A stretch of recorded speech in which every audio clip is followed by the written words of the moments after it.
Siku kadhaa nyuma tuliona clip ina trendi ya inaeleza Diamond kununua nyumba au jumba la kifahari Dubai, na kuna picha ambazo zilikuwa zinasambaa za mama yake, Mama Dangote, akiwa kwenye hiyo nyumba na nini. Mara kuna sehemu inaonekana kama Diamond kalala kwenye kiti and stuff, na baadhi ya watu wao kwenye familia.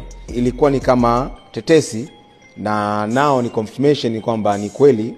Lile jumba ambalo lilikuwa linaonekana Dubai, watu wanaeleza kama Diamond kanunua nyumba Dubai, kanunua jumba Dubai na nini.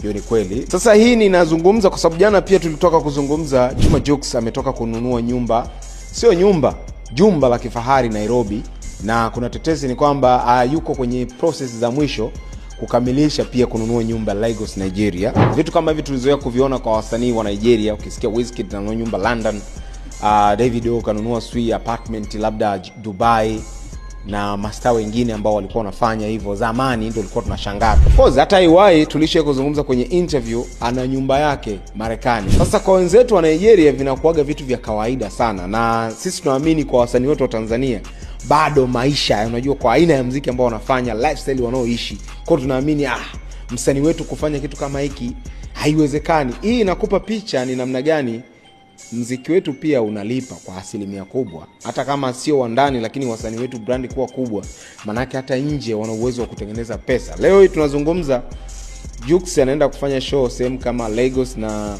Nigeria, sehemu ambayo ni ngumu, lakini tunazungumza pia msanii kama Diamond anafanya show London, Marekani, Summer Jams, na tunaona amefanya show akiwa na mtu kama Meek Mill, na sasa tunamzungumzia Diamond na Jux.